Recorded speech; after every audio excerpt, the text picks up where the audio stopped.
قديمه، راه من مبنيه من 1806. هاد الدار هو اللي كانوا كيعصروا فيها الفواكه، من ضمنهم واحد النوع ديال واحد التفاح، وكيعصروا كاع جميع الفواكه. ها هي حنا ندخلوا لها دابا. ها هما دايرين واحد الصوره شويه قديمه 1986. هادي اللي الفوق هما الماتريالات باش كانوا كيعصروا ديك الفواكه. هذيك الفوقانيه راه كاينه في 1780. وكيف ما شفتوا ها هي هاد الباتيمون راه هي مبنيه في 1806 باغ ديدي جوبير. ديدي جوبير هو اللي كان بناها، ما عرفناش شكون هاد ديدي جوبير. فوالا ما كانوا كيبريسيو لي فروي كاملين هنايا. حنا ندخلو نشوفوا هاد السيد غادي يشرح لينا بالديتاي شنو كاين. En but de faire du cidre. Donc, Le cidre, c'est un genre de bière ou c'est juste une boisson? C'est une boisson légèrement alcoolisée, mais c'est la fermentation du jus. Dans le cas du raisin, comme le vin par exemple, on va chercher un taux d'alcool qui est beaucoup plus élevé, 13 ou 14%. Bon. Dans le cas d'une bière, comme vous avez fait le parallèle, c'est pas faux. La bière, cependant, c'est brassé et il y a du houblon qui est ajouté, tout ça. Tandis que le cidre, c'est vraiment une fermentation naturelle à partir du sucre qui est déjà dans la pomme. Mais ça donne normalement un taux d'alcool qui est 6 ou 5 ou 6% maximum. Et maintenant, on peut avoir du cidre, ce qu'ils appellent le cidre tranquille. Donc c'est un cidre sans bulles. Il y a de l'alcool, mais c'est pas bulle. Et il y a du cidre avec des bulles. Ça fait un peu comme du 7-Up ou du Ifri par exemple. Ben, c'est alcoolisé, puis ça goûte la pomme évidemment. Donc, c'était fait à partir des pommes qui étaient ici, parce que dans le nord de la ville de Montréal, il y avait beaucoup de pommiers à l'époque où c'était des terres cultivées. Il y avait beaucoup de pommiers. Ça a été juste des fermes ici Oui.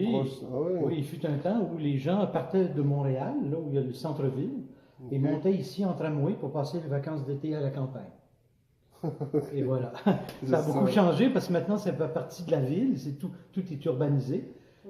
Sauf les petites banques comme le parc, ça nous permet de profiter de la nature. Mais à l'époque, c'était vraiment un village avec des gens qui cultivaient des terres, puis il y avait des vaches, puis des cochons, puis des veaux, puis des moutons. J'avais un collègue qui travaillait avec moi, qui avait quoi, il a âgé 61 ans à peu près. Il m'a raconté juste à côté proche de l'intersection Jean Talon et Pinef, il m'a dit qu'il... Je ne me rappelle pas, est-ce que c'est voisin ou quelqu'un de sa famille qui possède une ferme à cette place-là? Bien sûr. J'ai dit oui, il y avait. On a dit oui. Des fermes aussi, si. On a dit c'est récent, là, jusqu'à les années 60 à peu près. Ouais. Alors, en fait, le nord de la ville, ça s'est beaucoup développé après la Deuxième Guerre mondiale. Là, les lotissements ont été distribués à des promoteurs immobiliers, puis ont construit des logements.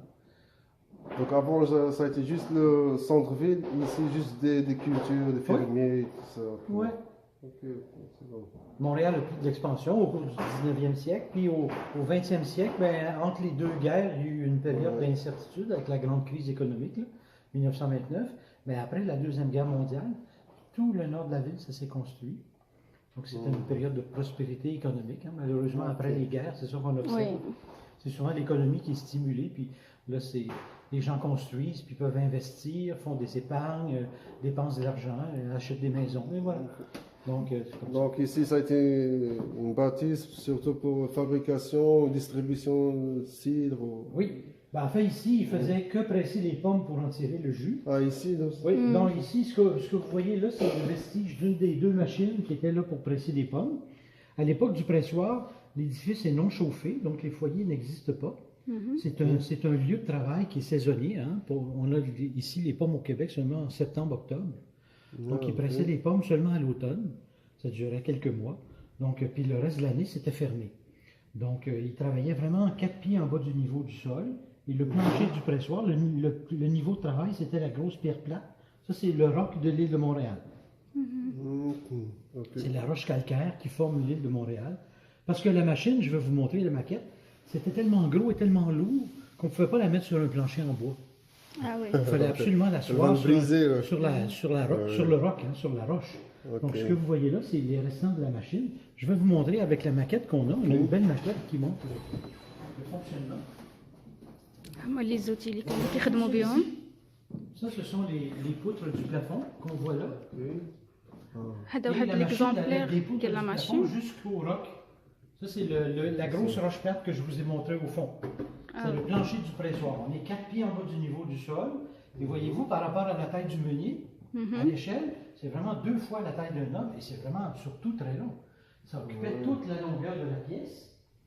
Et les vestiges qu'on a vus dans le fond, c'est cette tablette ici qui est en pierre, qui servait à maintenir le lit en bois où étaient couchées les pommes, là, pour se faire écraser.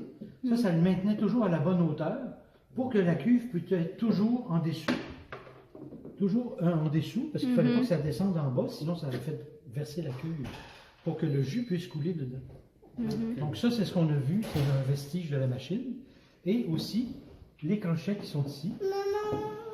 Oui, maman. Arrête. Alors, les crochets qui sont ici servaient à retenir des longues tiges de métal qui allaient se prendre dans la poutre en haut. Et ça servait à maintenir la poutre, parce qu'il va y avoir beaucoup de pression ici. Ah oui, c'est Voyez-vous, normal. hein? Là, je peux la lever à la main, mais dans la réalité, c'est beaucoup, beaucoup de pression. C'est 20 à 30 tonnes de pression. Donc, c'est pour maintenir cette poutre-là ici, puis toute cette partie-là de la machine pour que ça reste ensemble.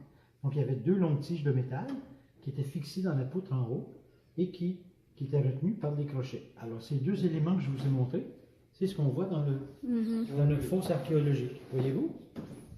Alors, les grands crochets Voilà. qui retenaient les longues tiges de métal qui étaient fixées dans la poutre en haut. On voit une série de trous qui sont semblables à ceux-ci.